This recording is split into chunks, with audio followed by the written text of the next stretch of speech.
Ah, puro kalat. Oh.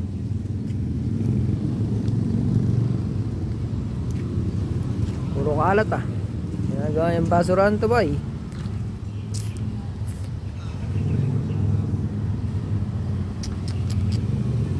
Pakisinap ng pagkalat ah.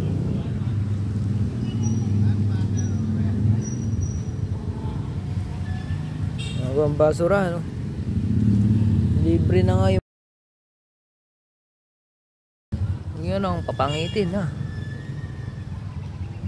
Ha? O gusto nyo ganyan puro kalat?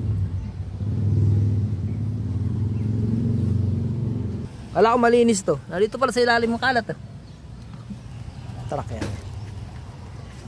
Ayan na, lilinisin namin to Nakakuha ko yung nakakuha ko ng alila.